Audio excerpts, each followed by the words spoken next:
Hey guys, welcome to another talkie. I'm Kevin, I'm Whitney.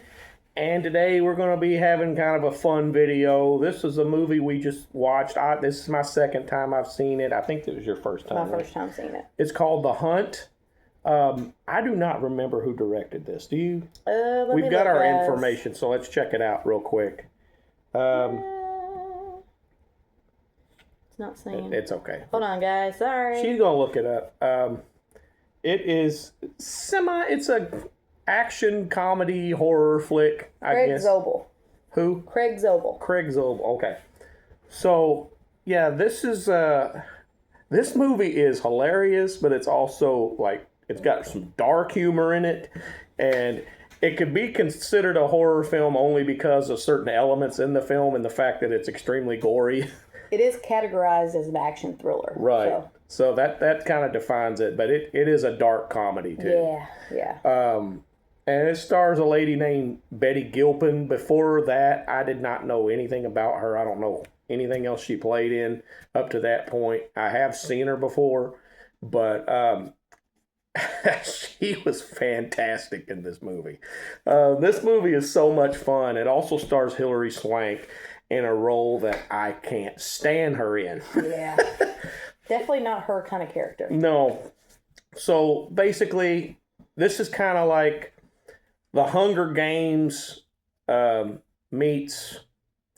I don't know. It's a politically driven movie, but it's like it makes fun of both parties. It makes fun of both sides of everything, and it's just like whatever floats your boat, you can probably connect with something here. And it shows the good and the bad of both sides and like the lunacy that can happen from both sides. And there is messaging here, but it's done in a humorous way, not to beat you over the head with some kind of message. It's funny because there's people that you think are going to be big players in this movie, and they're just killed off just no time. This is definitely a must watch. Yeah. I was laughing my butt off, and at the same time, I'm like, oh my gosh.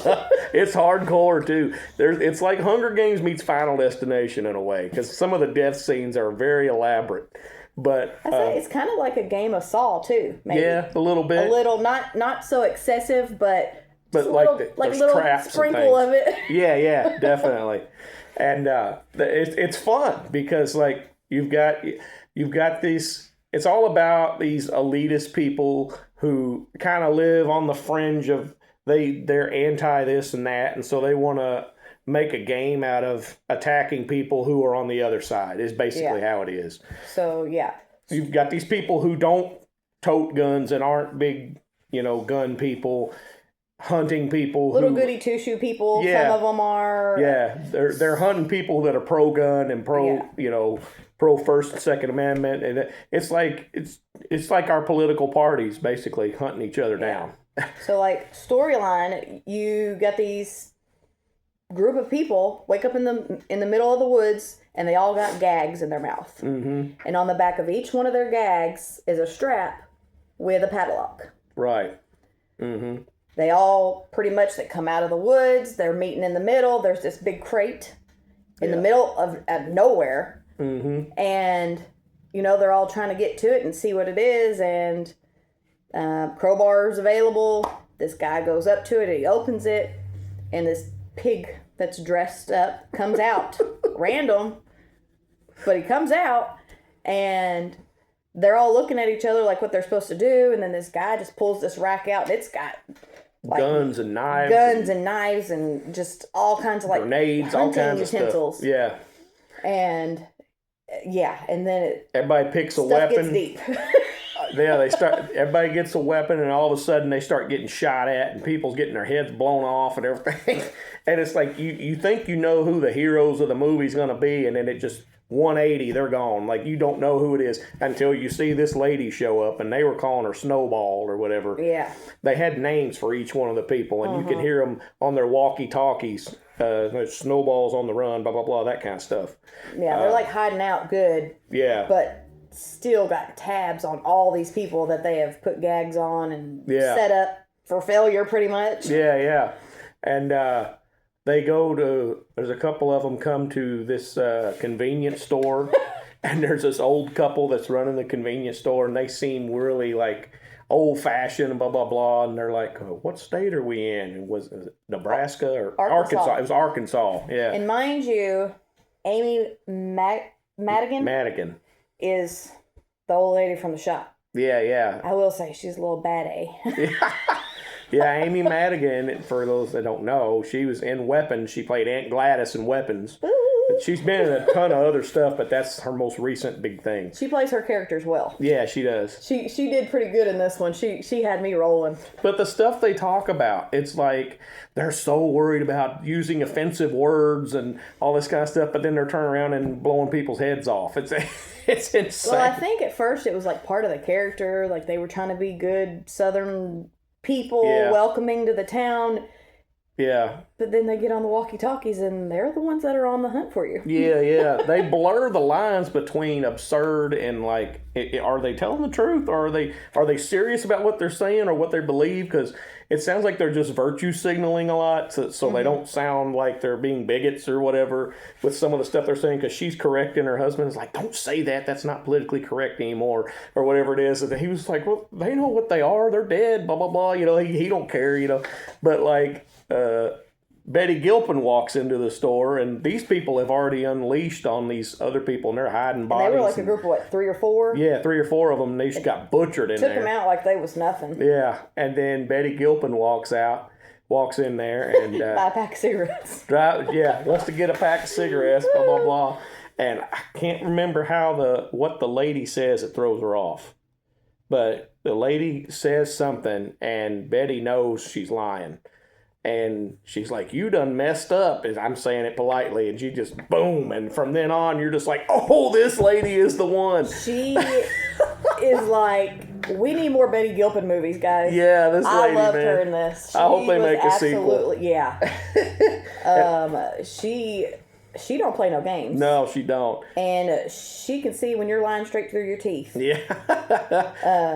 And it's funny because these people that are running this camp or whatever it is, they have went ahead and they would like kidnap people, and they would find them in the phone book or go on Facebook and like look at what they stood for, if they were anti whatever they said politically. Stalk their social media. Yeah, they would stalk them and they would kidnap them and throw them in this situation. And so they kidnapped Betty Gilpin's character, and there's 3 other ladies like that in her town with the same name. And they got the wrong one. So, Hilary Swank, which is other known as in this Athena, she is pretty much kind of behind this whole operation. Yeah. She's what started all of it. And she's the one that went in and picked Crystal. Yeah, Crystal, that was her name. Well, she will soon learn that this is not the woman you mess with. Crystal. This Crystal's been in the military. She was in Afghanistan. She knows tricks. She knows when you're lying. She can fight hands-on like you wouldn't believe. She could take out an army of men in no time. Yeah. I mean, she knows all the tips and tricks. And all the dudes that was like her military guys, they were all talking about, well, Athena's been practicing for 8 months, and she's got all this stuff under her belt. She knows how to fight hand to hand, blah, blah, blah. But this lady here, Crystal wouldn't worry about her. She's been on the front lines. Like, she knows exactly what to do. And she, a lot happens, but in the end, she shows up at Athena's house, and they have a hand-to-hand fight, and then it gets nasty, and... one of the best girl fights I have ever seen. The best, hands down, yeah. I love it. There was nothing these ladies weren't doing. Oh, no. They was grabbing like corkscrews and using them for punching things. I mean, whatever they could grab. And the blades from a blender stabbing each other. Blender blades. That's what it was. Oh, chopper blades, actually. It's like a chopper, like a mincer. Yeah. They're coming at each other with those, slicing, and then like throwing each other through the fireplace and all kinds of stuff. And then the funny parts too, where she's like, "No more glass, no more glass," and she opens the door and they walk through, and then they start fighting again. And there's a bottle of like really expensive champagne that Crystal went to throw, and she caught it because she didn't want it to break or whatever. And then at the end, spoiler alert, Crystal wins the fight. She goes in Hilary Swank's closet and picks out one of her nice dresses and takes that bottle of booze with her. And then she takes her dog. Takes her dog and gets on her private plane and goes home, I reckon. And the people that were on the plane were ready to go ahead and kill her. Yeah. But she told Athena, she said, "You done effed up, B." Yeah, she was not having She was the wrong crystal to begin with. Mm-hmm. So, first of all, she's angered because you done picked the wrong crystal. You got the wrong woman. Next time, pick the right one. Make sure you have the right crystal. Because Athena, no longer with us. It's a fun movie, man. It was. It was really funny. Is. It was a good thriller. Keep you on the edge of your seat at times. And if you do follow politics, you can probably find humor whichever way you lean. A lot of the lines. Yeah, there's idiots on both sides. It's hilarious, and in the end, it's just kind of like, choose your own adventure, whoever you thought was right or whatever. That doesn't even matter. Just find humor in it and enjoy it, because this was made around COVID. I think it was 2020 when this movie was made, so COVID was rampant at that time. Oh yeah, what about the Ethan Suplee Gary? Oh yeah. He learned real quick not to mess with her. Oh yeah. And they had it staged to where there was like this whole train full of illegals and everything, and like their leader was actually in on it, and he was one of the actors or whatever. And Gary kept trying to tell him, no, they're immigrants. They're crisis actors. Yeah, they're actors. They're not who you think you are. And then all of a sudden you got him, he's speaking the language, and the head guy that was, supposed to be in charge of the immigrants and telling them where they can and can't go for safe space and stuff. And then all of a sudden he looks and he's like, Gary, just start speaking English. And he's like, I told you. He's an actor. Yeah, it was hilarious. It was good. That was great. So yeah, if you haven't seen The Hunt, go ahead and check it out and just have yourself a laugh. I know politics burns people out, but this is done in a humorous way, and it's definitely worth checking out. You get a little bit of everything. You get comedy, thrill, action. Yeah. Like there's some gore in there, a lot of violence. Gore, great girl fight. Oh yeah, some great fight moments, and Betty Gilpin plays that role to a T. She's great in it. So I strongly recommend it. So that's going to do it for The Hunt, guys. Have you seen it? What do you think about it? Comment below and let us know. Also, thumbs up this video if you did enjoy it. Hit that subscribe button and join the family and share it across your social media. Remember to tell your friends about us. And until next time, guys, we'll see you. Bye.